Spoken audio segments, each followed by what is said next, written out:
नमस्ते दोस्तों, सुषमा स्वाद किचन में आपका स्वागत है। तो दोस्तों आइए, आज की रेसिपी में मैं आपको फलहारी लौकी की टिक्की बनाने के लिए बताऊंगी, और वो भी पनीर के स्टफिंग के साथ। बहुत ही टेस्टी लगती है और ये बहुत ज़्यादा हेल्दी होती है।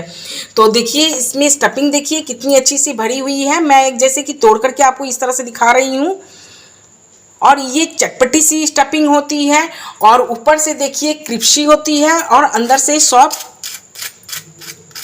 तो फ्रेंड, इस रेसिपी को नवरात्रि पर मैं आपके साथ शेयर करती हूँ। आप भी जरूर बना करके खा करके देखिएगा, बहुत ज़्यादा ही पसंद आएगी। देखिए, मैं इस तरह से एक कटोरी साबूदाना ली हूँ और एक इस तरह से मीडियम साइज की मैं लौकी ली हूँ। सबसे पहले मैं साबूदाने को ड्राई रोस्ट कर लेती हूँ। गैस के फ्लेम बिल्कुल स्लो रखिए और स्लो फ्लेम पर इसे हल्के हल्के इस तरह से रोस्ट कर लीजिए। तो मेरी साबूदाने अच्छी सी रोस्ट हो गई है। अब मैं इसे पाउडर बना लूंगी। तो जब तक मेरी साबूदाने ठंडी हो रही है, तब तक आइए मैं लौकी को छील करके इसे ग्रेट कर लेती हूँ। तो लौकी को मैं इस तरह से छील ली हूँ, और छीलने के बाद मैं इसकी इस तरह से दो टुकड़े कर दी हूँ देखिए, और इसके बीच से भी दो टुकड़े कर देती हूँ। और इसके जो बीच वाली भाग है ना, इसकी बीज, वो मैं निकाल देती हूँ।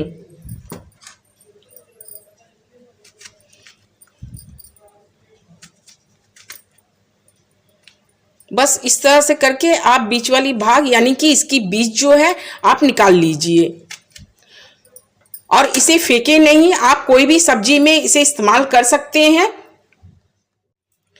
तो देखिए, मैं सारे लौकी से देखिए इस तरह से बीच वाली पार्ट्स यानी कि बीज वाली पार्ट्स जो था, मैं इस तरह से निकाल करके हटा दी हूँ। तो देखिए, ये मीडियम साइज वाली हॉल में मैं इसे ग्रेट कर रही हूँ लौकी को। तो देखिए, लौकी को मैं इस तरह से ग्रेट कर ली हूँ। अब ग्रेट करने के बाद इसमें लौकी में जो जूस निकलती है, मैं इसे अलग कर लेती हूँ। जूस को अलग करने के लिए मैं एक कॉटन कपड़ा ली हूँ।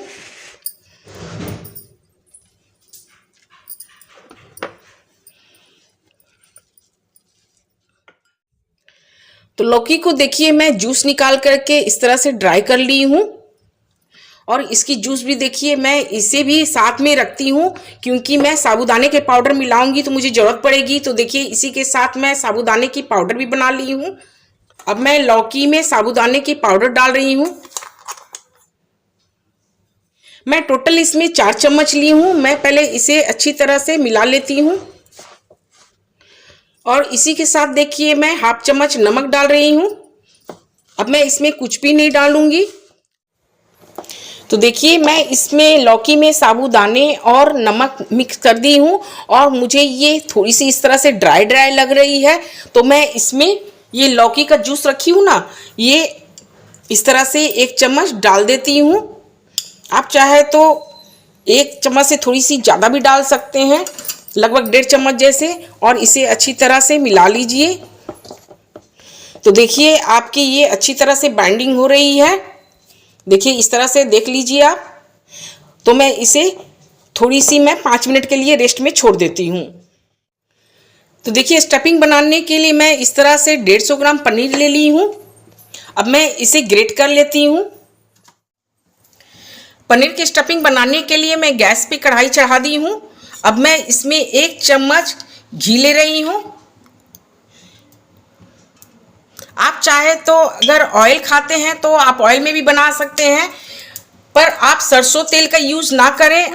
तो देखिए, इसमें 1/4 चम्मच जीरा डाली हूँ। अब जीरा को अच्छी तरह से चटकने दीजिए। 2 हरी मिर्च बारीक चॉप कर ली हूँ। मैं थोड़ी सी अदरक ग्रेट करके ली हूँ।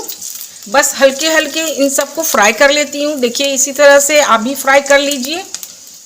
अब मैं इसमें देखिए बादाम ली हूँ। बादाम की जगह आप मूंगफली भी ले सकते हैं। मैं बादाम इस तरह से कट करके ली हूँ। आप चाहे तो इसके जगह पे काजू भी कट करके ले सकते हैं, और थोड़ी सी देखिए किशमिश डाल रही हूँ।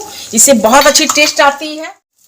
तो देखिए, बादाम किशमिश भी अच्छी तरह से फ्राई हो गई है। बस हल्की हल्की ही फ्राई करनी है। अब मैं इसमें जो पनीर ग्रेट करके रखी हूँ इसे डाल देती हूँ। अब मैं पनीर को फ्राई कर ले रही हूँ।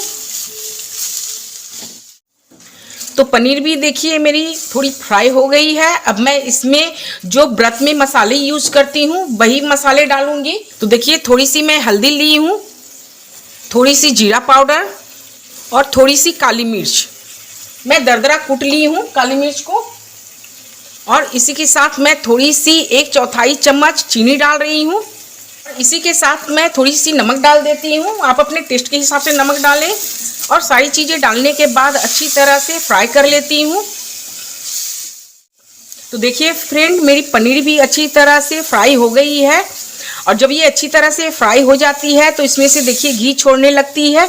तो अब मैं गैस को ऑफ कर लेती हूँ और इसे ठंडा होने के लिए छोड़ देती हूँ। तो देखिए मेरी स्टफिंग ठंडी हो गई है। ठंडी होने के बाद इसमें चटपटी सी टेस्ट आने के लिए मैं देखिए हाफ नींबू ली हूँ और हाफ नींबू की जूस डाल देती हूँ इस तरह से। अगर आपके पास नींबू नहीं है तो इसकी जगह पे आमचूर पाउडर भी आप डाल सकते थे फ्राई करते वक्त। तो मेरी स्टफिंग तैयार हो गई है। अब आपको मैं स्टफ करके दिखा रही हूँ।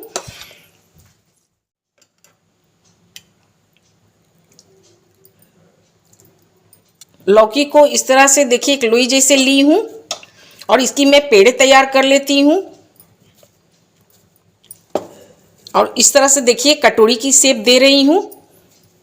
पेड़े जैसे बना के मैं कटोरी की शेप दी हूँ देखिए। और इसमें देखिए मैं पनीर की जो स्टफिंग बनाई हूँ ना चटपटी सी, मैं इसमें इस तरह से स्टफ कर देती हूँ। तो स्टफिंग को देखिए मैं इस तरह से अच्छी तरह से पैक कर दी हूँ। और इस तरह से पैक करके आप गोल जैसा बना लीजिए। और इसे ज़्यादा नहीं, बस हल्की सी आप हाथ के हथेली में इस तरह से देखिए इस तरह से दबा दीजिए। बस ज़्यादा नहीं दबानी है, बस हल्की से प्रेस कीजिएगा और इस तरह से देखिए टिक्की जैसी आपकी बनके तैयार हो जाएगी। तो आइए सारे डो को मैं इसी तरह से स्टफिंग भर के तैयार कर लेती हूँ। तो देखिए फ्रेंड, मैं इस तरह से सारे डो को इस तरह से टिक्की बना ली हूँ स्टफिंग भर करके। अब मैं आपको फ्राई करके दिखा रही हूँ। तो आप चाहे तो डीप फ्राई भी कर सकते हैं, मैं सेलो फ्राई कर रही हूँ। तो देखिए तेल बिल्कुल हल्की गर्म होनी चाहिए।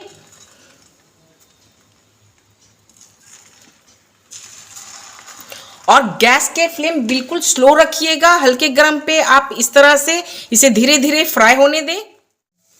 तो मैं इसी तरह से सारे टिक्की को पलट देती हूँ दूसरी ओर, ताकि अच्छी तरह से दूसरी ओर भी सिक जाए।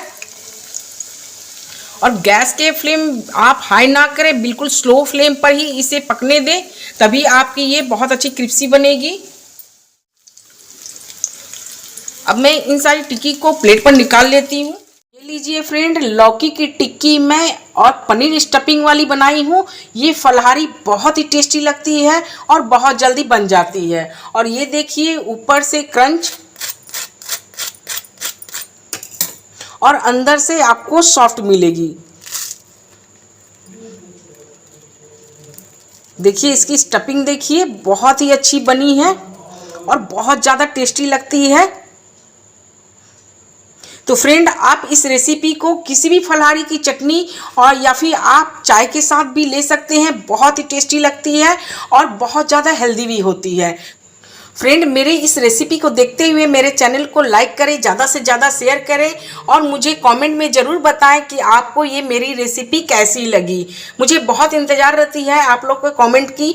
और फ्रेंड, ये नवरात्रि है चल रही है, तो नवरात्रि में आप लोगों को बहुत बहुत बहुत शुभकामनाएं मेरी तरफ से। जय माता दी।